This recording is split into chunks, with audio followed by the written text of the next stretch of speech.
काय झालं? काय शब्द ऐकले? काय? दाशील रे उघड अक्षर सांग. अरे उघड दाशी करा.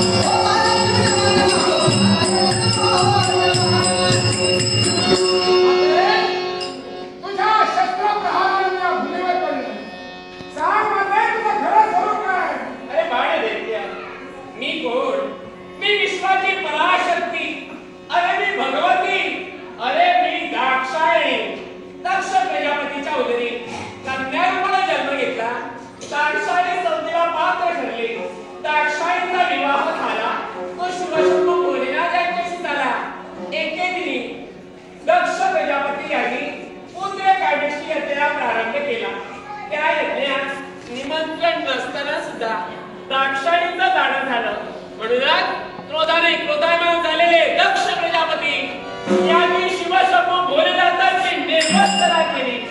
ती निर्वसना दाक्षायणीला सहन झाली नाही म्हणूनच स्वतःच्या योगाग्नीच्या योगी करून त्या दाक्षायणीनं स्वतःचं शरीर जाळून घेतलं.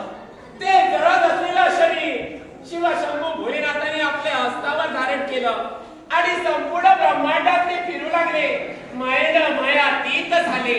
त्यांना मायेतून बाहेर काढण्यासाठी प्रत्यक्ष महाविष्णू यांनी स्वतःच्या हस्ती असलेलं सुदर्शन चक्र त्या दाक्षायणीच्या शरीरावर सोडण्याचं कर्तव्य केलं आणि त्या दाक्षायणीच्या शरीराचे 52 तुकडे केले.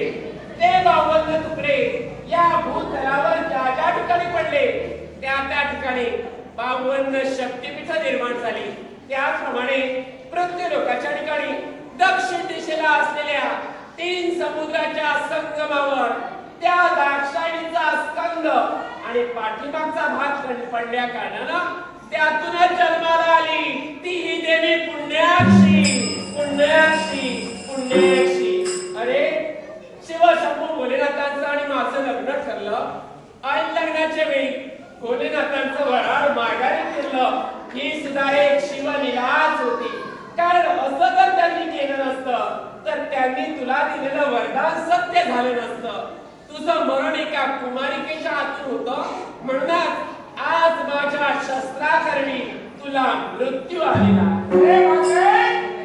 या विश्वात अनेक दान श्रेष्ठ आहे. जसं जलदान, भूदान, अन्नदान, गोदान त्याप्रमाणे या विश्वात छत्रदानही श्रेष्ठ आहे.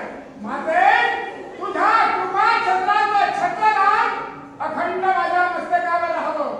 तुझे आशीर्वाद रूपी पसरलेले दोन्ही हात माझ्या मस्तकावर राहावे आणि ज्या भूमीवर मी रक्ताच्या कारळ्यात पडलोय ही भूमी म्हणजे एक पवित्र तीर्थ क्षेत्र म्हणून उदयास यावं ही एकच माझी महत्वाकांक्षा. तथास्तु तथास्तु तथास्तु. अरे तुझ्या इच्छेची पूर्तता मी करते. तुझ्यावर माझ्या कृपेचं कृपा छत्र ठेवण्याचं कर्तव्य करते आणि ते कोणत्या रीतीने असेल तर यापुढे या विश्वाच्या कल्याणासाठी ही असुरवर्धिनी पुण्याक्षी याच ठिकाणी राहणार आहे आणि यापुढे या संपूर्ण परिसराला सारे लोक कन्याकुमारी म्हणून संबोधतील. कन्याकुमारी म्हणून संबोधतील. कन्याकुमारी म्हणून संबोधतील. कन्याकुमारीची देवी असुरवर्धिनी पुण्याक्षी एक ना एक दिवस भोलेनाथ माझ्याशी लग्न करण्यासाठी येतील या आशेकडे नेत्र लावून साऱ्या भक्तांचं कल्याण करण्यासाठी ती इथंच राहणार आहे. एवढंच नव्हे तर रागाच्या भरात जे काही भोजन या समुद्राच्या पाण्यात मी लोटण्याचं कर्तव्य केलं म्हणूनच या समुद्राचं पाणी हे रंगीत असेल आणि स्फटिकाप्रमाणे चमकणारं असेल असा माझा आशीर्वाद आहे. मी माझा शृंगार या समुद्राच्या पाण्यात जोड्याचं कर्तव्य केलं म्हणूनच या समुद्राच्या किनाऱ्यावर जी वाळू लागेल ते दगड लागतील ते रंगीत असतील आणि स्फटिकाप्रमाणे चमकणारे असतील असा माझा आशीर्वाद आहे. ज्या कोणी कुमारिका स्त्रिया मला मनवाय बसण्याचे कर्तव्य करतील मला साकडं घालतील मला नवस करतील त्या त्या कुमारिका स्त्रियांना इच्छित वराची प्राप्ती करून देईन आणि त्यांचं लग्न असा माझा आशीर्वाद आहे. या समुद्राच्या तटावर जे कोणी मत्स्य व्यवसायकरी आहे ते समुद्रात जाते समय या पुण्याक्षी देवीचं नामविधान आपल्या मुखात घेतील. त्या प्रत्येक भक्ताच्या पाठीशी राहून समुद्रात येणारे अडथळे मी दूर करेन असा माझा आशीर्वाद आहे.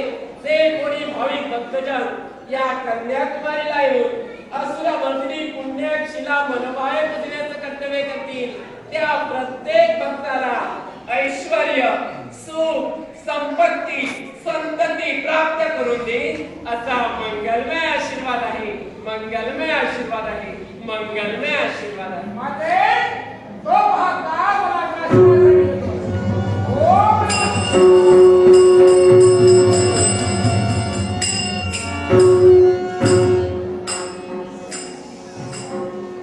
वाईटातून चांगल्याची निर्मिती झाली आहे. माझ्या सकल भक्तांना मी मंगलमय आशीर्वाद देते. तुमचं सदैव कल्याण होईल. सदैव कल्याण होईल.